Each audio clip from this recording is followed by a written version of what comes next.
Adeshimama Yamamunyina Joe Peace 104.3. Okay, 101.7 Neat 100.9. Ship House Abeka Junction Accra. Hello 101.5 FM Kumasi Edum. Yamamunyina Joe Adeshimama Braso see do mena mahodo so sem esomona ensemo yeba no de mu akotire bini. Mampeni His Excellency John Dramani Muhammad de atudwan say wo man Ghana sidi no enkwansha bam na anya ebuo wo man Ghana ene nkrofo amaso. Ghanaians are grateful to you for the management of our currency. I think that a lot of respect has returned to our currency. Adesimaima Bogatanga Central no Sebejani Ora Isaac Adongo de atudwa se o man Ghana se de niam asia dandan ne ho economy no aya akono Mampeni Mahama na dama no waye ne san ye begina wale abaton pesua so wonumanyafo Dr. Mahama Tia Abdul Kabiru edi atudwa se wo man Ghana wo hwe ye sika no a yambro se besia no a ewo fom e chen sika ye nya wo man ni mo. What has terminated to the lower debt to GDP ratio is because, Mr. Speaker, we went into a GDP program. Adesimaima yeko bian East abaton pesua so a wonumanyafo Richard Champon de atudwa se Keta seshane pre kankan dream sika ye di ne basa wo man ni mu ne se atwa so a nke ye hia IMF mpo wo mo support. Sanso ni yegina senfoforo mu ena nwumre ni adi nkomo ni ahwe de sese air course interior minister say wo otu a fabra na numu no empanifo asese se kwa mukadwumade maako apem ahamienu ene achedu nkron ena wo mo nso wode wo nsu no ban wadwumade akum nipa na maako ahennum ene ache aduonum emienu. Ghana Statistical Service adi atodwa se won dwumade ne hwehwemu bi a wo maye no aba bede adi pefe se wokọ abanyum ekura hodo mu a bribe na wo mo je no eso ate bribe jiji wo Ghana data lecture wa ba form kakra in fact Adesima mansam na foforo pi binum kan we ho na na wonyu dwubre ye dwubre de mu nchemu asom ewo akan kasam na mom ye fa seda emanyum ekuen ye dia seda akwa ma MTN say we there for you everywhere you go. Oson's Chemist the Oson's garlic capsules na esom ye high sense Ghana wasi TV papa na wo part honomo a na benye bi ato afem dofi roofing system adamanti ye gusu a ye boy dan so ye nsuro budget cash and carry dia no Blue Gens energy drink anom dia den emu de panty and enwumre dia bobo bi anya hoden ne ye de kasebo ye de esom Pepsodent cavity fighter na editwi yesintiase ne de senye green po na ye white atim sa okasa ya na akukudro ewom afi ohenere spices na eguso ede ye aduan na kase na bema ba nche husa ampa baba we de na aduan ne e de panty me kwaji na wade a na ye ohenere spices no jam ado and sons at the wall slip esom ye Ruta natural products no ya wo Ruta mixture na afes Ruta Titonica ebua pa na yade bia ebua timi etu ase Lawson Herbal Center at the Lawson Law Care mixture na abre doctor say enu meduma pa eye na afes ebua siesie ma na hemfie na bebia ye comment dia wa tat pa doctor say is here friend virgin doctor Ecobank honom ene sika eda cancelled mixture the SSB sasabro na ebua etimi etu ase ede amayen ohene wa kase ebua hene menen Nana ya kese na afi nana ama anotifo afia de shemai kase no nchemu nie Ghana Mampeni His Excellency John Dramani Mahama wa Bank of Ghana mpeni fo abaso wa hokekane anamo a wo matu na nya wo nko a wo se photosanfo so adamenti ene wo man Ghana yesidi no enye nmunyam enye wo buo e wo manimo enkrofo ma so so de enkrofo twa ye kuruse se de sidi no ne ho aba begina brane te se tete wa aba ya na mpoko agegina ho no sidi na ya kono pa wa chemu de akwankwa wie se anamo ampenifo afiri wo ma so ye no ni nyina ka ho bintia e na na isidi no enye obu etese wogina mu kasa ye wo Bank of Ghana twumedie mu a o mai Ghana ye sidi no edi mfihia aduosia assemti ampenifo de to so o se sovereignty stability and economic resilience a chese o mai a ye wo yemfa hodie di ye ho ni ankasa ye bu ye man afi o mai a ye wo asomtwie na da ne da ye kire hunu de ye pe ni atumi aye amane ma akoyie afi o mai a brano ye sikadie ene ye sikadie di dwuma ahodo no so no yakeka bibia si animu a ye yegina ne ye emfa ho ne osuframa efisika sembe beboye no ya ne yegina brane pa enumu ena mampani se Bank of Ghana no kwasem wo mabo momodin. A relative of mine was going to buy a car and asked for an invoice from one of the car dealers. And when the invoice came, showed it to me. And I was surprised to note that the invoice was quoted in cedis, no dollars. A few years ago, if you were going to buy a car, the invoice they'll give you is quoted in dollars. Today, people are quoting in cedis, even house rent. You want to pay in dollars, it says, no, you pay me cedis. I just want to say that the governor and all your people, your team at the Bank of Ghana, the Ministry of Finance, Bank of Ghana, the Ministry of Finance, Ghanaians are grateful to you for the management of our currency. I think that a lot of respect has returned to our currency, and it's my hope that you keep whatever you're doing to make sure that we don't have excess liquidity, all those words you people have, open market operations, whatever those your technical jargons are, whatever you're doing, continue doing so that the CD is respected. Adesimama Ghana Mampeni, His Excellency John Dramani Mahama, Wajumedi no ase no Dr. Johnson Esiama, Bank of Ghana Governor City to just say, no kra omabo momodin die, amase say City no enyen munyam enyo buo, said the Mampeni Akan, Nelso, say a bejina baby ejina, na yen sign koye dada mu bio die, sa sudie ni da omemuna de sie nyina eso. The city belongs to all of us, colleagues. It carries our confidence, our efforts, and our belief in the future of this country. I encourage you all to engage fully, share generously in the discussions, and help shape the vision of what the next 60 years of the city should and must look like. My hope is that every Ghanaian, from the child that is learning to count, the trader that is serving her community, the entrepreneur who is building something new, can all continue to hold the city and with unwavering confidence and with pride. May we always remember that protecting the city is not the task of any one institution. And let me say that again. Protecting the city is not the task of any one institution. It is a shared endeavor that is rooted in our belief in Ghana's future. Adesimama ni petini ni Dr. Johnson Esiama, Bank of Ghana Governor. Sasa mi nyina salamat ku kwa penso ni amane bofa wode sumye free mampeni atena yem.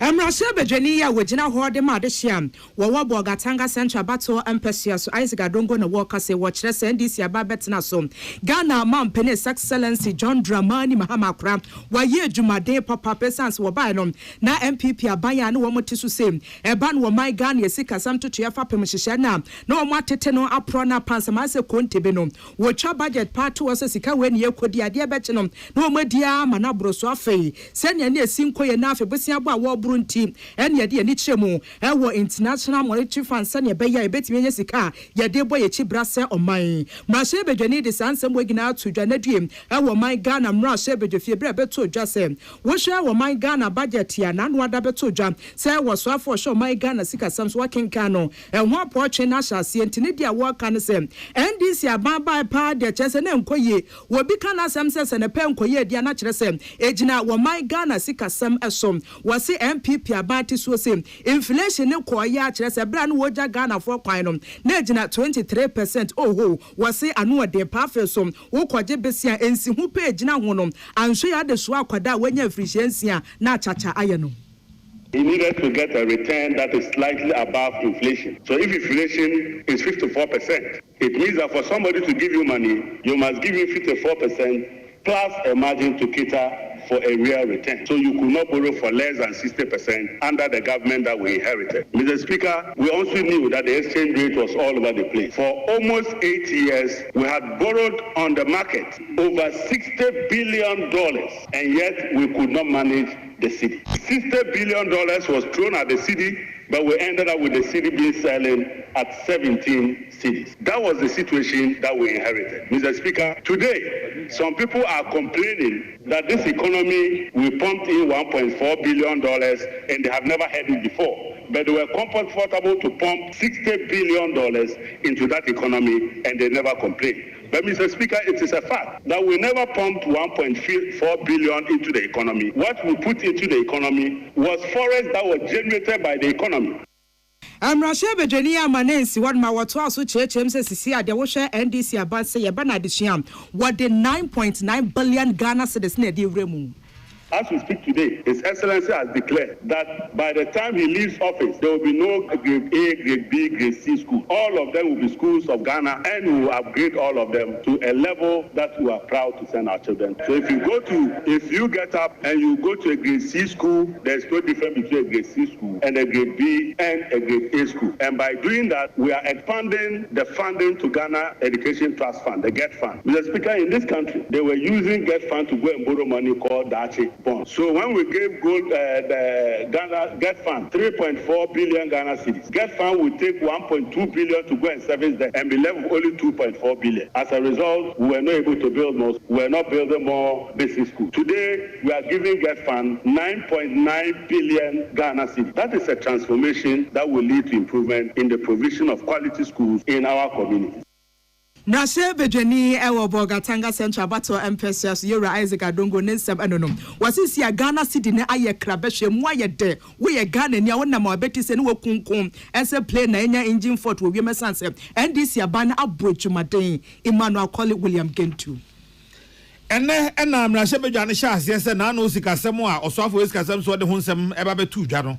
Obi abekire na dwen ewo ho na wone a akire wadwen no baako eye bia east na Bedwani onmunyamfo Richard Echampon o se senga dream die ene ketasehye ne proye ye mia ye ne atu ase o manmu a enke nkobosiabo.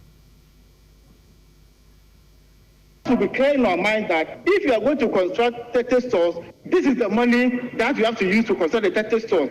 So when a situation whereby they appear before committees, you give them the money, they go and the report will never come back to the house for members to see either they are getting value for money of what we are doing. Mr. Speaker, if you're able to plug all these loopholes, there is no need going to IMF to borrow money. We have a lot of resources, but corruption and wastage is what is killing this country. So it's about time we come together as a people to fight all these things. Mr. Speaker, when corruption is mentioned, everybody be pointing hands to a politician, members of parliament. Meanwhile, we don't have a budget. We don't sign contracts. The very people who are indulging in corrupt practices are out there, but we are here fighting each other. Na bia East mrashe Bedwani se eba no oman sika semon to yankasa MPP nyina baabi emfa ne ho ntoto John Dramani Mahama ban yi da emusuo. Onakojo Okonkroma is not comfortable with the numbers. Book no lie. Mr. Speaker, the next item, primary balance on cash basis, they did negative 1.2%. We are doing positive 0.7%. Public debt, as a percentage of our GDP, you did 61.8%. Today, we are reporting 45%. Mr. Speaker, current account balance, as a percentage of GDP, MPP left at 2%. We have done 4.3%. Honorable, sit down and listen to the numbers. Trade balance, Mr. Speaker, they left at 3.8. We are doing 7.4. We near a free Emrashe Bedwani and some from no manual swafo Munyamfo Mubarak Muntaka HRS. Abonefo semwa e course so e wo man mu afimpinu ne aduonu na e call na wieye no na ye apem ahenu ene edu enkron e wudi semwa na e wo mu e ya henum ene aduonu mienu nanso afi busome nson no nko mu no e wudi sem ne krono bosem a e course wo Ghana na e doso pa e wudi sem ya hasan aduanan e na krono sem e ye ahensia aduonu nwotwe. Across our beloved nation, illicit arms have infiltrated our homes, workplaces, and even our schools. We cannot continue to bury our loved ones while the tool of violence remain unchecked. The statistics is not looking good at all. In 2024 alone, there were 1,219 reported robbery cases and 552 murder cases. As of July this year, the statistics from the CID and the Ghana Police shows that half of the year alone, we've already had over 600, and the exact number is 628 cases of armed robbery and 340 cases of murder. Now, the amount of this has to do Ghana, the baby was a war. Owo akundie bia wo nchen a omfa nkwa bankrata mu no wama wa akwa akosi bro nya bosome ne da edikan se fabra se no twam na so wa amfa amade a ene one aban be ko ahye. the government of His Excellency John Dramani Mahama has resolved to declare a gun amnesty, a bold and compassionate initiative to reduce illicit firearms in our country. The gun amnesty program is a window of grace. It offers every law-abiding Ghanaian who holds an unregistered or illicit firearm the opportunity to surrender it without fear of interrogation or arrests. From the 1st of December 2025 to the 15th of January 2026, any person who voluntarily hands over such weapons at designated collection points will be commended, not condemned. But let me be clear, when this amnesty period ends, the law will take its full course. The Ghana Police Service and all security agencies will intensify operations to recover illicit arms. The Krakramu Osre Nanan Mahimfo say, one more bambo adwumakuo ne se be ya obetimi amarukasem aba efom e wo Ghana hazi. We are saying that during these 6 weeks, it doesn't really matter whether it is gunpowder, whatever it is, please bear with us and observe the ban, because we are going to enforce this vigorously and we do not want to have any confrontation with any traditional authority. Ongoing dialogue with traditional authorities to regulate firearms usage during the festival. Beyond the amnesty period, we want to engage the traditional authorities. Yes, we know they have their massacre and those who normally fire this gun. They must be trained and taught how to use this, so that we do not see the kind of accident that we see during this celebration by these gunmen who usually accompany our traditional authorities. George say, Ena Edema Nueswafo Munyamfo Mubarak Muntaka Semi Ebre, and I am Rashebedum the end of Emmanuel Akoli and William Gate.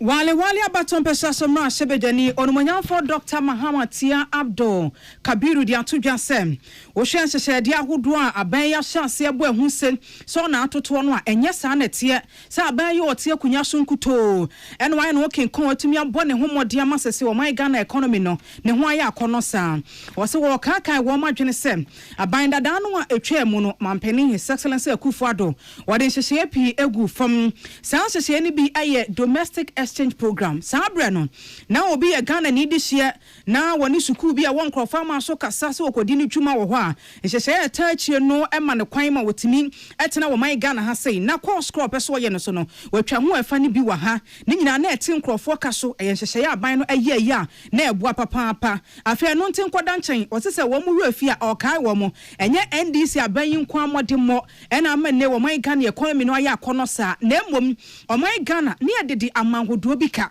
amanhodo no kana ne edede na emene yen empempenso bi bai e ma sa amanhodo no ebi de yaka che yen e na afa so kura no o hwe enkrofo amaso adwadi ahodo no a eno so ne e wo kasum ho pa eno so mpanifo de san aka ne bebre che yen ni nyina aka difua e na amasese o man Ghana economy no aye akono eti fotosanfo onumonyamfo Dr. Keso atofo sen wo ka che no se e ma woni NDC aban enye numonyam ne mfa esanse nya wo monko a modemo.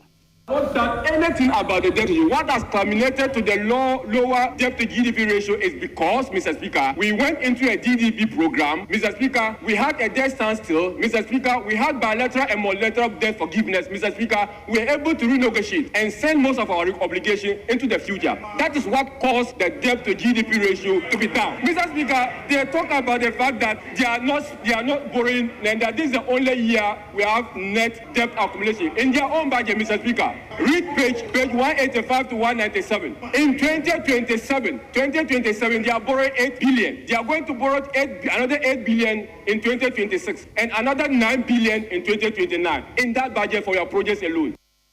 Wapani to ansu chemu se enei amanyoku atie kunya so ye NDC no wo mamamwa na wo mubunu no krase meteche ye se sika wo mode hu nsem be komra hyebege fie panifo be bobo hu anamra kwan so ase age atum no wotisi monten so a na wo mu kodi foforo ntu so munnim a oka wo mo se eno kora no tete economy no obi enhu ya wo ka che wo mu. Mr. Speaker, half year they have done only 7 billion, about 54% of what they promised the people of Ghana. By the end of the year, they are saying they are going to do 10 billion in their budget. Mr. Speaker, this is far short of the glory of God because the good people of Ghana has been blessed with resources, and that we expect the resources to be used in the benefit of the people. And they call that fiscal discipline, Mr. Speaker. That is fiscal indiscipline, Mr. Speaker. What do I say is fiscal indiscipline, Mr. Speaker? When a budget is approved for you, it is our expectation that you have thought through the budget and that whatever you were proposing in the budget were supposed to help in developing the country. You can't come back to tell me that what you budgeted for were not relevant and that you are not spending on that. It speaks to your incompetence. If you come with a budget, it speaks to your incompetence. If you come with a budget telling me that you are going to do ABC and then turn around to say that I'm not going to spend on that, that is incompetence. Adesemaima wale abaton besi asomra sebejani onmeyan for Dr. Mahamatia Abdul Kabiru na womra sebeje fio sa nkomo yi guso koso ano aban no kasa mafo onukro ya na abura asebu kwa mankase wate won akunya sesemra sebejani onmeyan for Felix Kwachi ofo so de tuja se opani kwa no tum nanim di oka kasa na ye wodan keka aban yi oya de na adwuma bobio watoto ne niam yie na de fango kra abo wonhwe ya na fango bo wo fom akan wo bia mane asenti akabo wo fom Ghana de hye anije hu. Because we have been able to control the city, or I beg your pardon, the exchange rates. For 10 consecutive times, the price of fuel has dropped. Mr. Speaker, there is record before the Economic Committee of this House that up to 4,500 different items saw price reductions because of the appreciation of the Ghana cedi. And this is relief brought to the pockets of the people of Ghana. Mr. Speaker, the transport companies will tell you that since government began to engage them about a decade ago in the fixing of transport prices twice a year, it is under this government that the single biggest reduction in transport fares has occurred of 15%. And that is because fuel prices, which is a key determinant of transport fares, has reduced substantially. That is also not in debate. Adesemaima aban kasamafo abura asebu kwa manke semra shebejani onumanyafo Felix Kwachi ofo susansemi yamane bofo William Gintu na fe Emmanuel Akole na de somyen Amrashe bedwani ya wogina hode ma de hye wa achemoda abaton pesia so wepo mantem Alexander Kwesi Akwa na wode ya to dwase wonya ne ntiese NDC aban ya wo mampani John Dramani ma medi anim no wode policy bi e ba besom Ghana fo anu sem wo kwa ya sabe e be hwe wo kwa bra yenye ohwe wo sisa policy ne hyase se ye adwuma se ya hwe ya na apomodin se echi ba adwumedie ne egunom wo se ade ba kwa ha adwene pa ne se aban se wo twa akomasika na institutions ahodo de ebu bra na wakote ye no na sika nka dimu sefata se ye de wura apomodin se echi ba adwumedie mu no abana te so e masisi asika ekohonom eye 8 billion Ghana cedis. As a former Deputy Minister for Health, we realized that last year, the budget made allocation for national health insurance, the tune of 10.5 billion. Everybody was happy, including the private health providers, because health insurance had not been capped like it used to be in the past. And so people were expecting that this is going to improve healthcare. The private healthcare people were going to receive their monies, and it was actually going to help generally healthcare delivery. This year, this figure has reduced to 8 billion. And then you are looking at a shortfall for 2.5 billion cedis. So you want to ask this question, that what is going to happen to the primary healthcare project that is also in this budget? This budget is asking that the government should start implementing the free primary healthcare. It is out of the same 8 billion that we are going to have the Mahama care, 25% of it, like it used to happen in the last budget. Mr. Speaker, a lot of people are wondering whether it is the mind, whether it is the intention of this government to collapse the health insurance just to make sure that the Mahama care survives and it stands in the name of the President of the Republic. Amrashe bedwani ya wogina hode ma de hye wa achemoda abato empesua so Alexander Kwesi Akwa ne nsem anono nanu se ye no na time Amrashe bedwani Suleiman Adam akasa na wo se na dom kuma amu wo man Amrashe bedwafie hwe dwuma pa hwedwuma emu odene hwenhyehyɛ ya ye de gu akwan so ate se bema na ye ya osoafo hwe man Ghana sikasem so Dr. Kezela Toba force wo ye we se kura de minority nka ye kasem na mo asore na toys force mo man fans chasa mo bana baso a kire se opani adwuma ne de wo bo pa sanse ye kase pani a woni mo dem na e ba ne hyehyɛ pa wo sikasem a wo bo adwuma de a wo se Dr. Kezela Toba force wo se nkom pagya no ho awa ne kire se ato ye nya wo denie wo bue yankasa.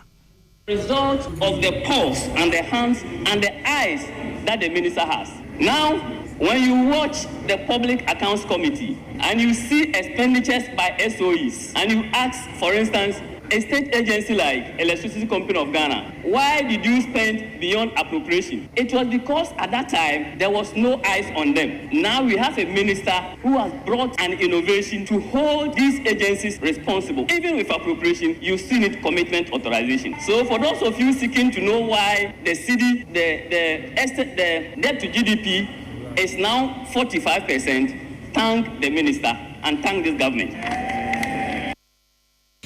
Ania yokotie wano aye time rashe Virginia Suleiman Adama and watches a minister ye Jumadene ye wo hiamase ye bona baso na sansem we nyina William Gentu Emmanuel Colin and wo difi o my Ghana mrashe bedwefie beso ye ma ye nkopia mo bedi esi ye no ewe poemantem ye ne ensencho ni Michael Krofi kwa akodi nkomo nrada na ye sha ase ese ye bo mama ne nipa yesusu se ye kunu sabia sanso esie no na ye nsa Akan nti ye nhwa update ya wode esom ye Miki akwaba Yenya binyaba Bakwadie Adom ne humbo tibe hoye Asama yate homicide unit Ghana Police Service ne poemantem apotifo esi gina ebi obedi esi kro no mu etesen Okay me no ka say omuguso kubi obrumese omude afinu no mu anase omu hwehwe ise be bia ewo eye bedi esi kro mu ho ahwe say so ombe humpo ye ana bibia bedi adanse say eye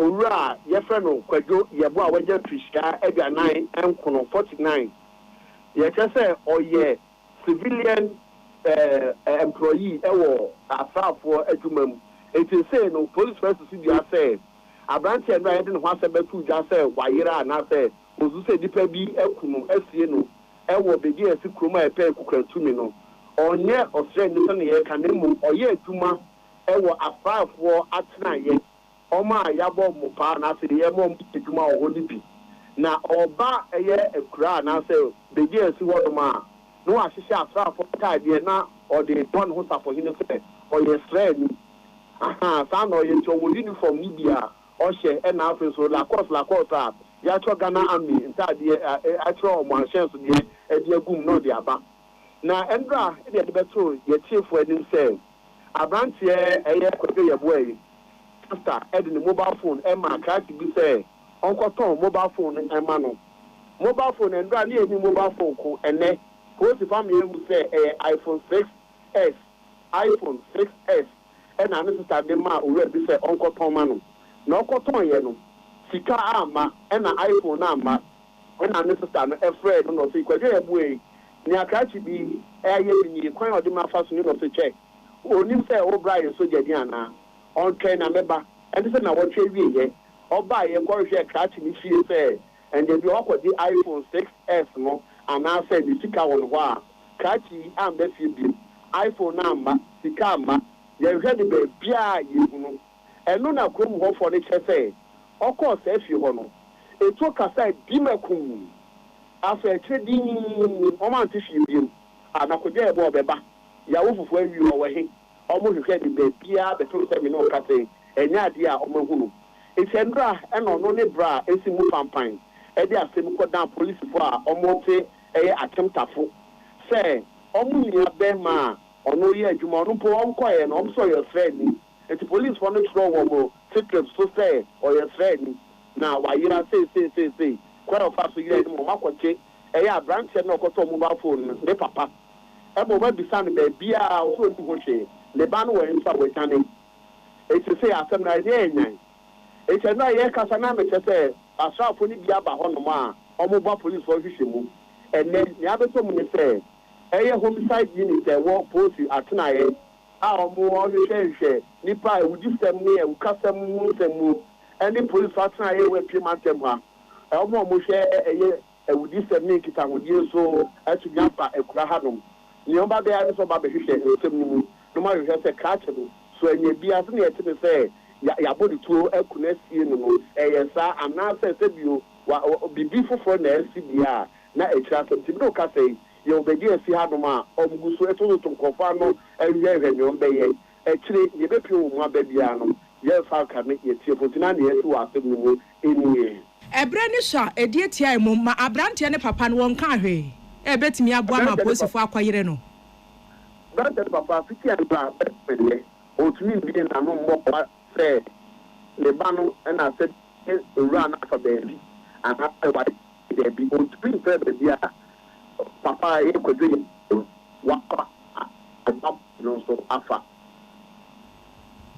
Ma ya na se na ye mfa wonsi nya me admo kine be san so aba na afa ya ba beto ankomo no so enti ye nua be ma Michael Krofia ma ne bone ye kotie fie poemante ma ye ntwa ye ho sima na ye nto ade kakra bi eba Peace FM friend say wo mra me kire mu nkire no na asem hwehwe asonti ato nsa frɛ lawyer Martin bebu ewa homa no so cancer ma joy ye nia kadna ye da se papa na ho ye de ya me na dumo boko na yeso adam for zebra na be church nzembi some are marking interesting women here, but Mako mu so we cry oh also say na sem no cry abi ya chill say that's na high and ama ofuriate January Ghana obeka no to free office hono etebra is making the case worse akaba na wa resign no Ghana for mon family from so nteme me ko agreji say ono ye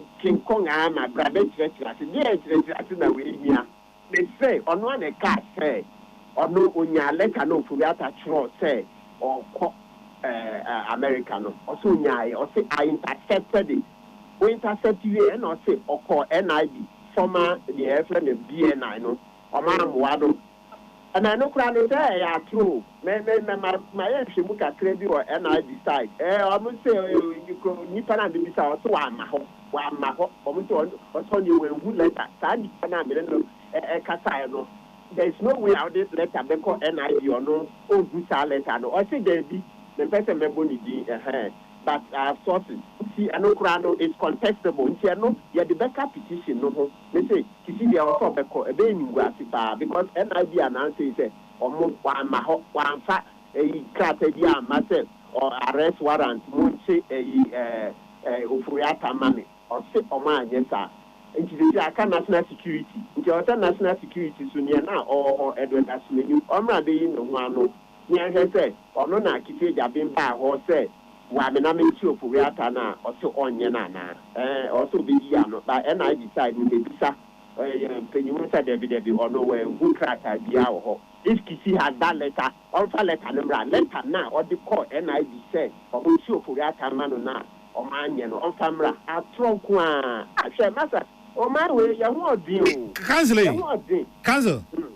yes sir enti say what can say onimu bi na ofuri atadware no anya hwente ese no o se defamation anase de man mentiase o there be enye emu bia o se o person o ti ase nti me kwa say na me chere na asibio I don't even know what this requires what clarification what na ho o se when saka letter no ono an kan and 62 o se ne saka letter ne KSM interview behu nenim say I intercepted the letter and I went to NIB. NIB didn't help me. And I went to National Security. They didn't help. And he said all these people were, the president is Ofuriata's cousin and all that. It makes said the whole system no na you kufuado there into no way to anti Ofuriata.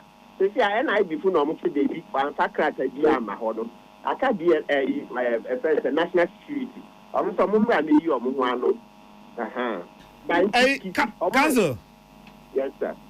Who you be a OSP? No office. What can one sempa na? Who said near? War yes, here. I say, who be said by you be uncanny one same humana. There be on so no one say on to you nothing. There be on to you nothing because to me Yanadia he's not King Kong by himself. A public office too. Na no ye from na nipa omo amaye ipanyifu no amaye sa no bone nti Bible craft speaks against it. So only 2 million nya dia to na amanfo is to do law enforcement ejuma project me de no ono an na betu nenu e ka say Ofuriata be tu kwan no or intercept letter no and all call NIB and NIB so one and all call national security almost one and all call immigration. See, you say and I craft say or more who crack idea and so he cannot intimidate me. Debbie. Into America invitation, the main person make come ask them. Oh, let her know much no. It's not intimidating. Also, what can send you a TV trade? Brother Treasure, into where I'll repeat and show them. On one kind, I intercepted the letter. Hey, when you crack up, I said, Oforiata be too quiet. Once winning so Oforiata a public enemy number one. And see, if it was true that public Abayajumaya Yaka and I need national security, it's Yanka and Passe, or Mohana. You know, Father in Betuja. Abraham said the Kufuado or Hamas Namidu. Etuja, and I was a bit in there. Sadia Ghana for the year. Kufuado. Also, he will never recover from it. Mother serpent of corruption. Said you 205,000 years from now, and that it will be in the books. Mother serpent of corruption. Into Ofurakaji and Kodebetu just said, Ofuraka the two Kwayo, Ghana for Nekoha, Obi and Fimo, Ghana for Monsorin, Munjimo. I can't even see. I can't forget on a minute with PF Krumha. But not to see, if you want to understand it, Kisi works for Furiata. Some of those things do. Kisi works for Furiata and works for Gabi. So you understand the influence. Say, and yet this is Yavet now. You see, Basina, say Kuku football. And you know more boy, and I Kisima of Furiata Jani. For the rest of Kisi's life, Sakwishing with Otiniano, Kisi Jabe, or the Jumano took. Now, us slave on a fatty free Ghana to say, oh, Monfan Chemi. Because Yankupon, and the more no have a car yet, say, oh, we say, oh, Furiata Beko. He said, hey, Kissy, be a shamo. Be a shamo, so I intercepted the letter. Then I went to NIB is senior. And I say, NIB was a trono, NIB, former DNI, say a tro, or I'm a hot, Akan national security for. And immigration, I know these things are grounds to remove Kisi Jabin from office. They are grounds because we cannot make us no. You do say a petition is because you need it. Or you call NIB people to come and testify. Or Kisi letter crap. What we call NIB no. Oh, the game is over. It's over. Council, Oda Sujina baby, Ujina say Kisi Jabin is here. Oh, quick. Listen. Since America here in the Jew, Ghana for Abuamu, before the Diana Manfoba, we frame a Brabishia Noaha. Also, I cannot misrule. It's not, I'm not doing anything illegal. And it's not like I'm showing you all my weapons. Sometimes it's good to let the other side go. Maningu said, and no matter why you know, a man for down or move back, they are giving me filler. Into the game, it's over. Into the best thing, they say, Uncle. I have to say, my Chief Justice talk on the case, no. I didn't say, yeah, radio interview, the first interview. Yes, this time, I say, so charge CD or shot. Radio time, Madam, the CD or resigning. When she, oh, the deal could be here. There are some things, hey, cases in the way people are complaining about the office in Yemen, you know, they won't survive it. Yeah, the petition is too much. He won't survive it. Because NIB assembly to do this meeting, that's just all you're for. Because NIB said, one fact that I am at home. Why Martin Pebu Ebelidi sa charge the petition because he nyina yes, me yam wejuma. Me yam wejuma. Oh, yeah, the back up. That back up. That back up. Yeah. Ready and one must want immediate advice and me wa. Excellent. Oh yes. Yes, you better mama here. I be back up. Council, and I say you Lawyer Martin Pebu and yene no etwetwe enkomo no.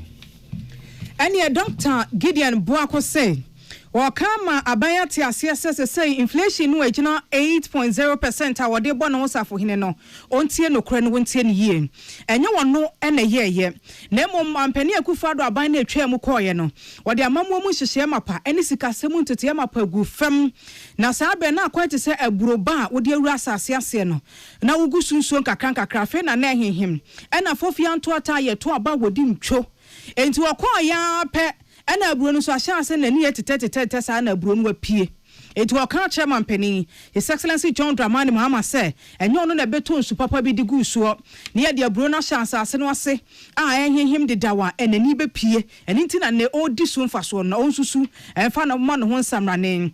Was in the quasem afi 2025. Secana NPP abano da sutia kunyaso and kadia yen oh, Kabeya kono kra chain saying.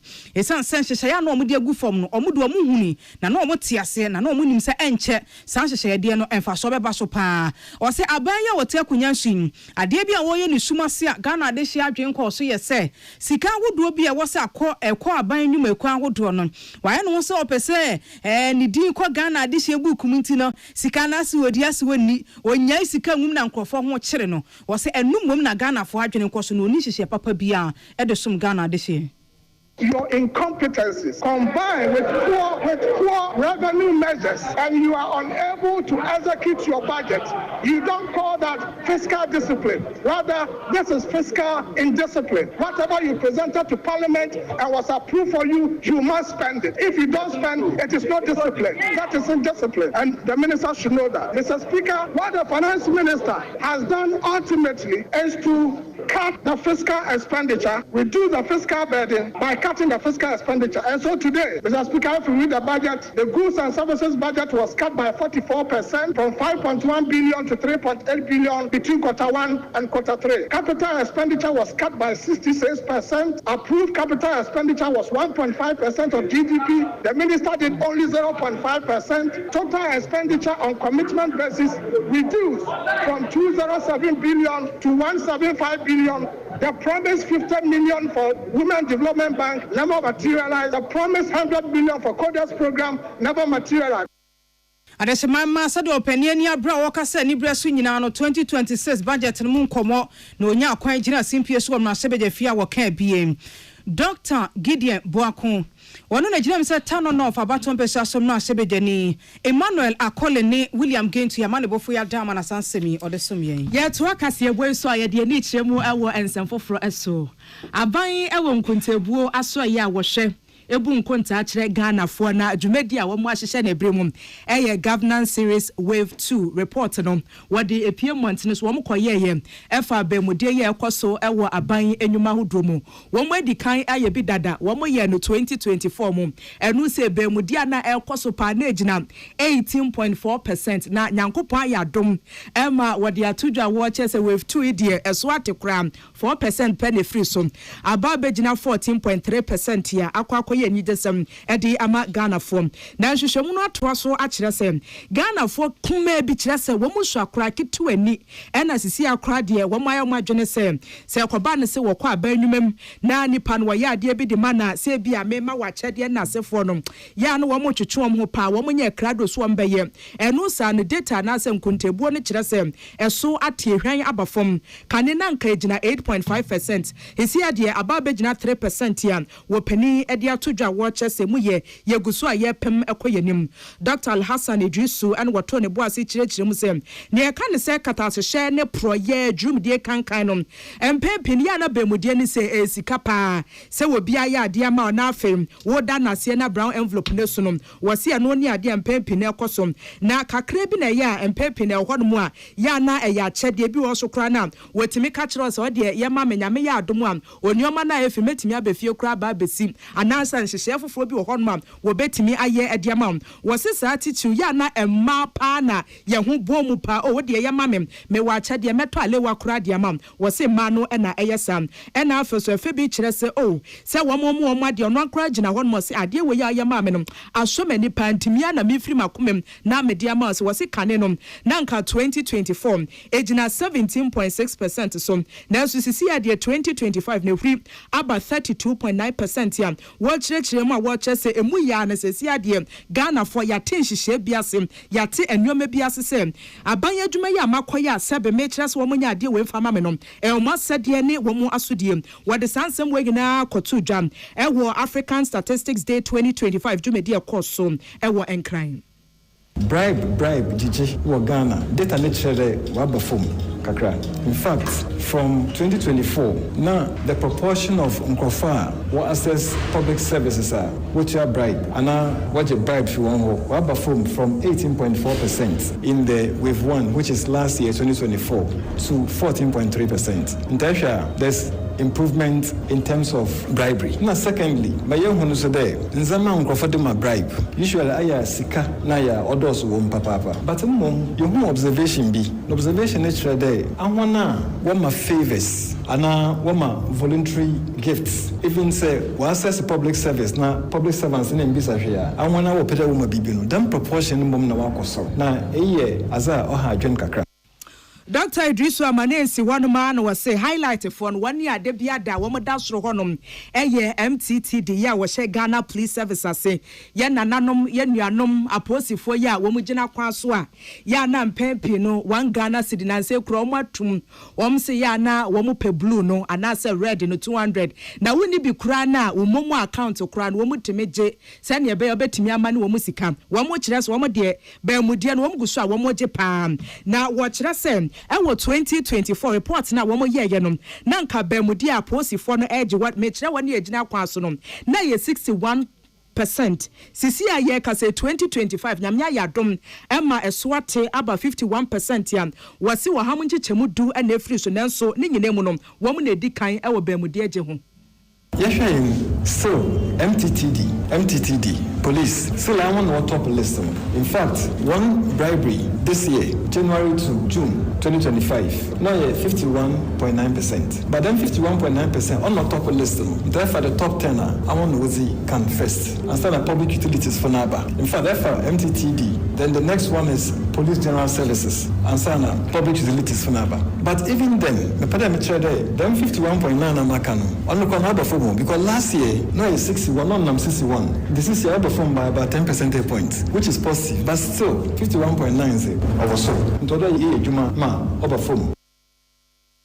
Enti wei eye ensem opani wade atojo sanso to aso edin hihye wei eka ho a wo chese wave 1 de wo mo ye pie montene so emomanfo nyina atiase wave 2 no so won bekoso abode Roma Ghana fo atimi atiase.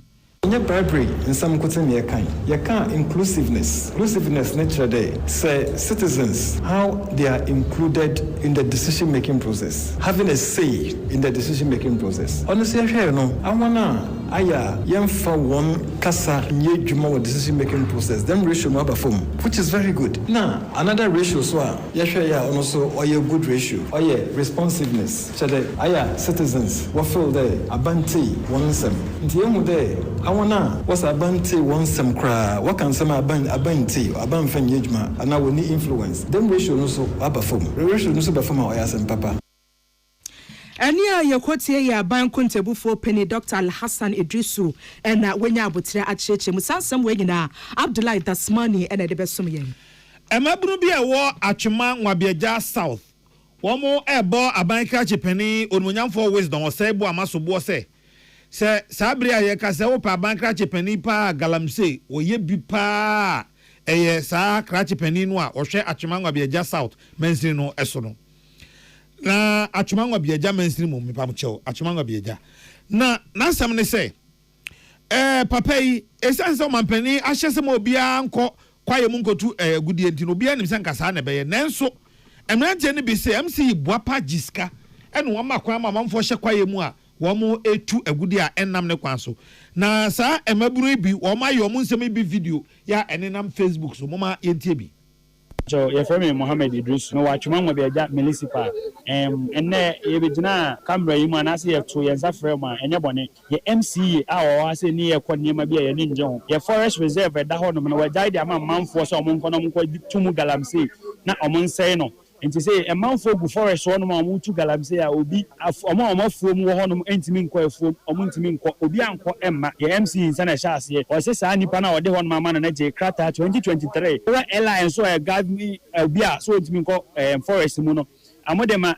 MPP John Dramani Mahama ba na obetwa amu John Dramani Mahama ba na obetwa asade enum say obi enu no ma all right and aso benya paper so obekọ forest awakotu galamsey enso ye MC agisika atena so say manfo nko forest ni no nkotu galamsey ye boy ye John Dramani Mahama kokọ Ashanti regional minister kokọ say o ma mba no mama me kasa asemu ya amaye ni ebesini ebia empe NDC party ni na papa ni gu na nimu ase wa ha sei ompe NDC nkanko NDC yiye yo yen drip machines e de brand so on fambra no famba ye mansi ni mu kwan ni na asefo no wajai de ama man sefo no mo ye galamsey drip machines ni na o galamsey side eye galamsey e wo hono nti yesra ye wura John Dramani Mahama edu 2028 ya na ye kwakoye campaign no e de ama NDC se NDC pese o maintain the number of votes ye nya wa hanom during 2024 elections no se ye pese maintain a ye besre ye wura MC we o moaye ba kokra because MC ya obeji sika ama manfo akọ forest akọ galamsey MC ya obeji sika Eddie River ofin ama obi so onfa nkoko dinamu no onye galamsey de yempe bi na sansem wei na MC onmonyamfo wisdom osaibu amase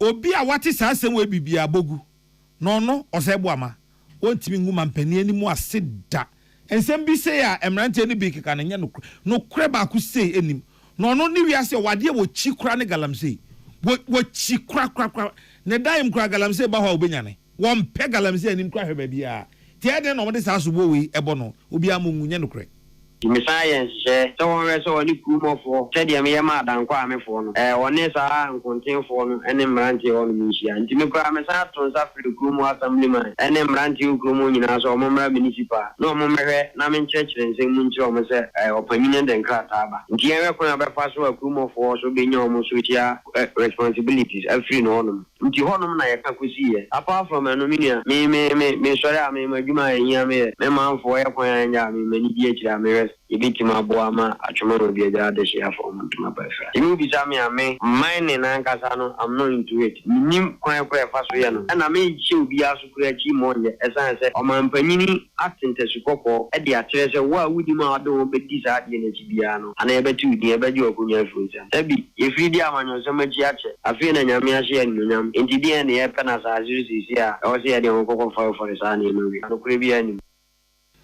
Abaika chipeni a ohwe atwimangwa beja South Mansire no so onmonyamfo wisdom or say boama eno ode sansemu sei eto peace news anyway Adon bo for so MPP amanyoko no lawyer Henry Nanabo achede atodwa sem ensem bia ne nan framamu efri professor Frempon Oboaten chen no MPP amanyoko ne manyina montunwe sansasam no enye no kre Wachem di akwa wiese wo pani krata watintimu asenti eda so let's save NPP echese bebi adridi ya obi ankeka na hwen na omonje NPP amanyoko ne nkwa woken kan sansem ni mu a wachem di akwa wiese ono professor Frempon Oboaten hu se NPP amanyoko no empanifo a emprempren omudi amanyoko nanimu no wo mu ntie NPP amanyoko ne masufre ne ekoso omani nye ho no nye no na omutie na omatu ho anamo na asomo omokra ene we aprem to breka se boso Henry Nanabo ache a obobo adoma no ma NPP amanyoko no ene ohene wa kase bo ahedi nkomo na wo che ne nsem de aka mu sei Professor from Popotin Kazim said, yeah, I'm out of TBB, a friend of Pop down, and you're correct. That being in car of opening and for being with 7 kg of a text, and you're more claiming now, and some more able to as on Tiasia and or can be sunset, and you're flag bearer, and you're constitution with your 2 years, and not just say, you're about the 2 national executive, you're about the 2 region, you're about 2 constituency, and about police in David. A year presidential elections in a year stand alone election without defined by Article 13 in our constitution. There will be a part in 24 me you put police station, you put electoral area, you put constituency, you put region, and then you put national, and you PPR. As someone can see real money pocket, and you know, nobody unread this coming elections. And I repeat, for one more bit maybe. Adeshemaima waso apeni wunsemi a woken una wo bua ama amanyoko bi atimi aso NPP amanyoko no matutu wo mosra ne abasa waso oka che osese de wo sese nsem ne de ba wo krata ni mu no wo menya ho abotre no wo masese ne sa nya no ba ko pepepe bi muruso wonti bi mfim no de amane won na emu kan hunu se de wuye e kina bi obi fra amanyoko foforo mu a wo mani tumi se omia NPP amanyoko no wo kwan bi se so Wabra Yura, Professor from Pombati, Bekaya, a excavated be on Ukran and Bekaya, say a chicken on Ayra, Quaya NDC for far to be on one and one some if it bring NPP, and then on Crown, or no video be take VSA pay or saying, and a party need Pisica, and Untina party for the Galam saying, and also Quaya NDC for far so state say no kore say enya no kore so hwe kwanya oma the fun kwan ema NDC for you no we say when you say party no we are united yakai one bomb ya batwe nyame ya mo tetife se koto empenifo wo pe pa so mbetina omuye nu omunyina yo mu campaign. I am personally going to respond to every single thing he has written. Kenyina na said enyina mraso enyina mu pe so bi enyina na said e de antem so di party empenifo no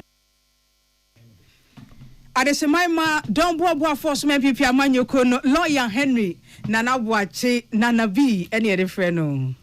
Now, fiti enra besi ene social media no so ho huru pa. Yehu se abrantie bi gina hono ma obabi etefom na waba na wabo kwatere kwa showboy wanhahwe ne hu nyina ya deja. Ne yehu se abrantie wo kura nkonti ba mienu na wodi na yaw. Wodi bi bona ha na wodi abona ha ewra ne otimi ka ne se enipa magimi o. Na sa video na etwego social media so no eye wo bi a wo ye tenant watifie hobi.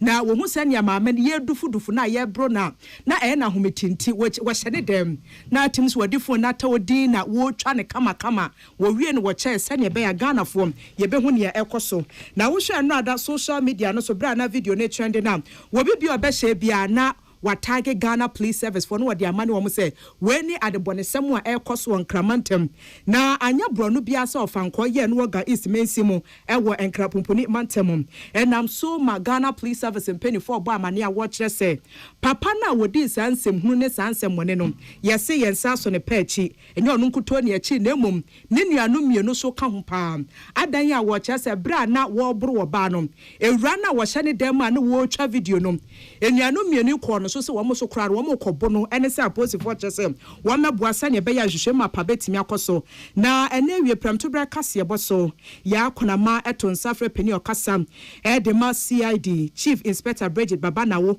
ene woni ni di nkomo no obi sansem enti anya bia nipa miense odidi etutu asem we yensa so mo pa echi ana wose ayache wo mo na emu mafe no wo mbe hya ase se ye toto wo ma no. Yes, John, or that is empty. Ono and a new a year green, Kushilamti, and you release or that is empty. About the few of domestic violence and the still support unit, air dogs for Asoya, ye battle to Omano. The new information there, so the Doma is essential for Aswati. First for SL, in one sense, I'm open a actually a fine. You came and say, look, no, a bone or said it to me.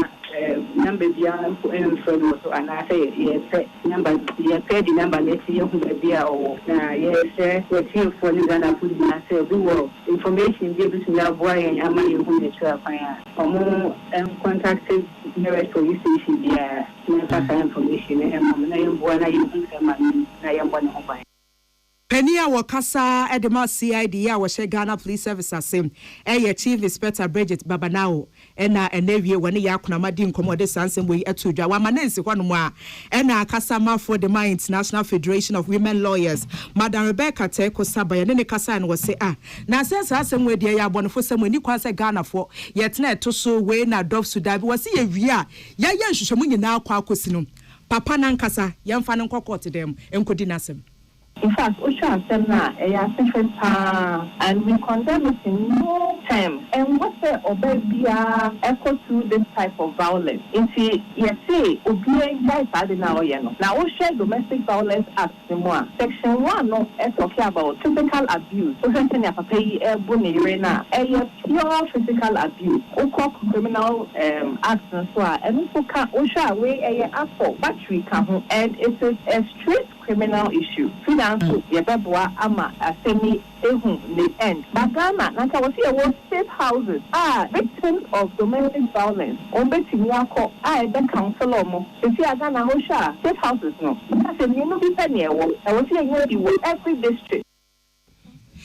Enti penia wakasa the International Federation of Women Lawyers Madam Rebecca Teko Saba enewie ena wone yakuna madi nkoma wade sansem wetudwa.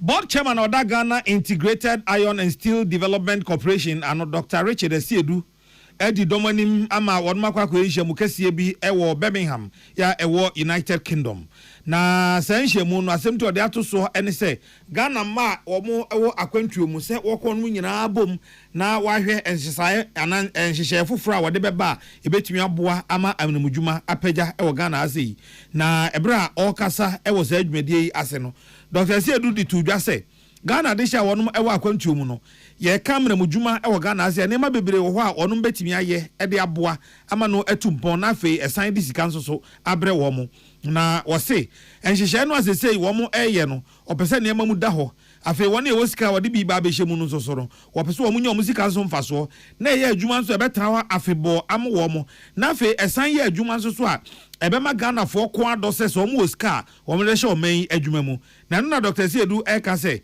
emiamia bi etese yen hwehwe hu se hin na agudi ehye geological exploration no enu sei wonum betimi aye bi e wo Ghana ha sei afei eba ne se processing yakwakotu amna mudwuma na wie no ne yenya firi amramu ho no yesiesie ne yakwa adwama so akwakoton afei yen na ne yenya dadebena ewo mu no anase enema yebetimi de saa dadebena no so aye no ho nyina o mbetimi de omani aba abehwe ho de Ghana sika ahyem so om de sika hyem amfaso no eba ene ne yeka ne se mramudwuma aye no Ghana ha sei no emfaso a efiri mu eba no Ghana fo adehye enya bi enu nti board chairman ya wada Ghana Integrated Iron and Steel Development Corporation ano Dr. Richard Esiedu asre Ghana mama e wakwantuo mu nyina ene woni wo fie nyina se ye kamna mudwuma saa bre no nanke yetenase e de yensa ehye edamrifa mu no etwam ene obia mfa ne ho enhye mu bi se ne ebe ya obenya emfaso ya ewo amna mudwuma emu Gladys Boache ene ode saa amane yi ebe wo yen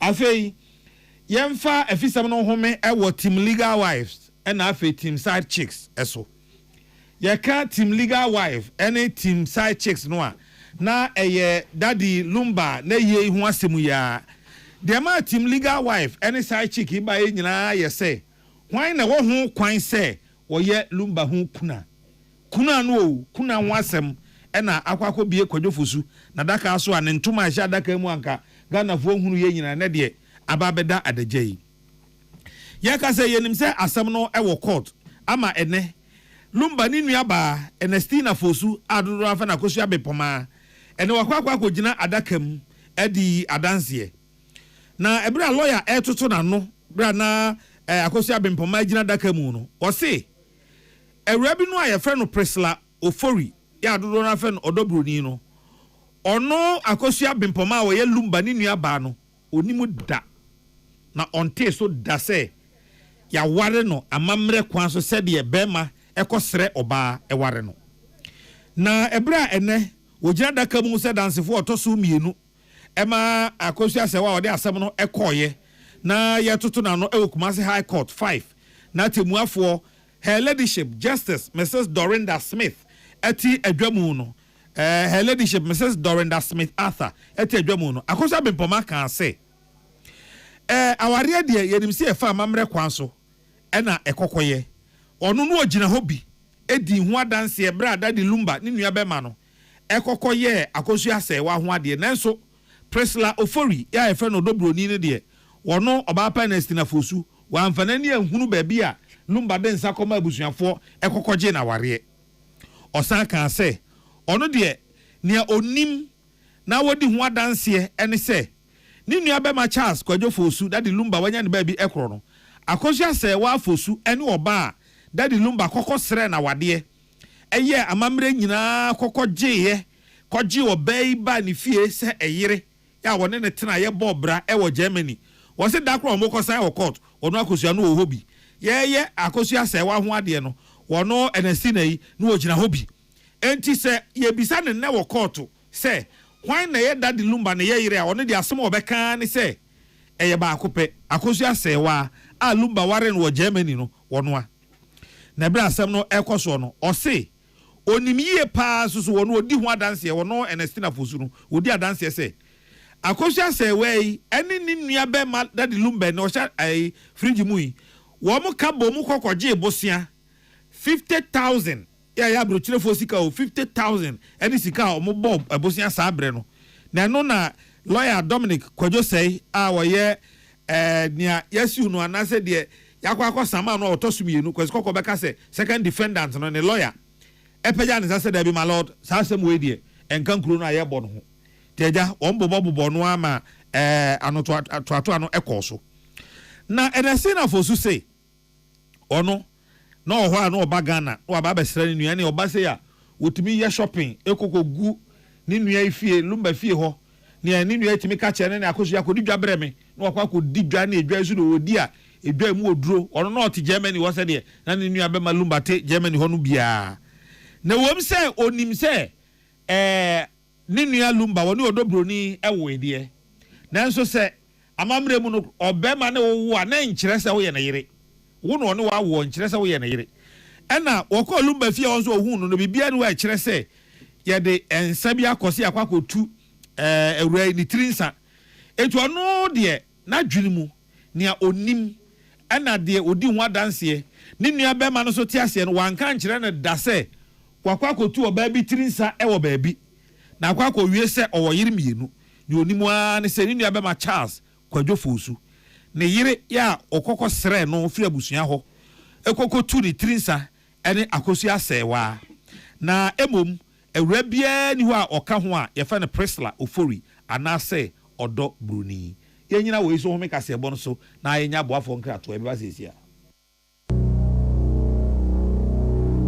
Peace FM.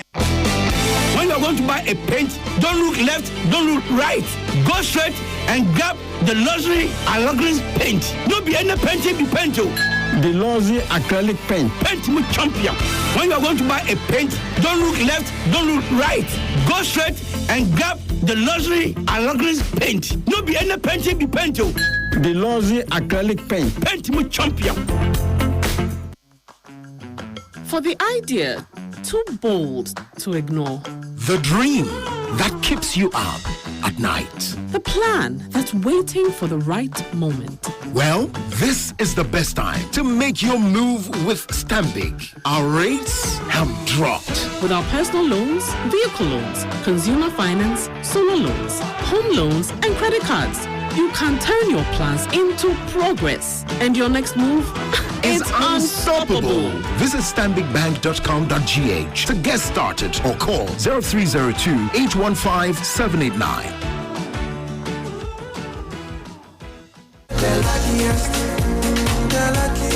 luckiest everywhere, for everyone. Day. Maintain kakeko. Miniman kasa. If you say the luckiest season 3 Asayaba.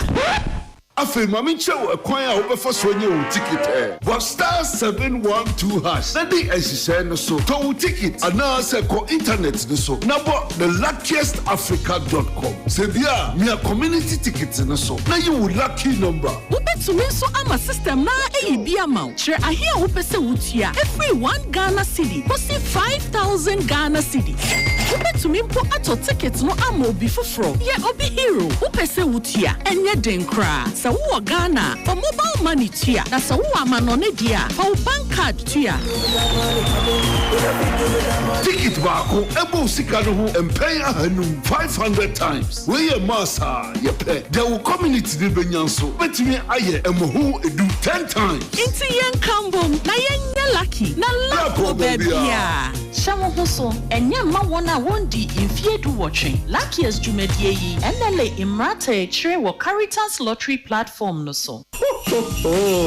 You know Christmas hits different in Ghana. The jollof is on fire, auntie is dancing in the kitchen, and everyone is fighting over the Go TV remote because Go TV is their happy place. For the women, it's enjoying the latest Aquaba magic dramas like Masasi. For the kids, it's the fun and adventure of Paw Patrol. And for the football lovers, nothing beats live Premier League action on Super Sport. This festive, Go TV is truly your happy place. Dial star 759# to stay connected. Go TV. Love it.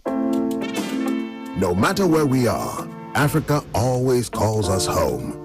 And here in Ghana, the call is clear. To power growth and create lasting impact. At Stanbic Corporate and Investment Banking, we are creating giants and connecting businesses. From financing bold energy projects to enabling cleaner, reliable power for industries, we are fueling Ghana's transformation. With our support, Gensa Energy is delivering sustainable energy that powers Goldfields operations, helping them move closer to cleaner, greener mining. This is a story of how we bring businesses together, create jobs, empower communities, and invest in the next generation. Stanbic Bank, delivering sustainable growth, creating impact. To learn more, visit stanbicbank.com.gh. Peace FM. Tune it in, turn it up, Peace FM, and rip off the knobs. Adeshimama yemi ho akwa ba madam ansa modo a etwegu we kasebo no mu bi yesen mampani His Excellency John Dramani Mahama say yesidi no enya wobuo ene animdie kese wo man Ghana ne nkrofo amaso afei Bogatanga Central Mra Sebedeni Ora Isaac Adongo enso chesen mampani dan man Ghana economy na masese ehwa ya akono tesetetewa ba ya no wale abaton pesa so Mra Sebedeni enso chese dia mampani aye no se yetu yebo ase akeka enema de ase animu ni ahwe paa dia odi niema gufo mankasa ene no so aye atwuma sanso na bia East Mra Sebedeni orumanyamfo Richard Champon so chese wo man Ghana se agyan sika no a yedi ni basabasa ene kitasehye ne prekankan dwim no anka hu hiempo se abekọ IMF akoye goro medamase sanso na Ghana sesei yese kwa mukadwumadie ma akoma apem ahamienu ni achedu nkron wo mo so a wokum krofo sa cases ne ma akoma ahenum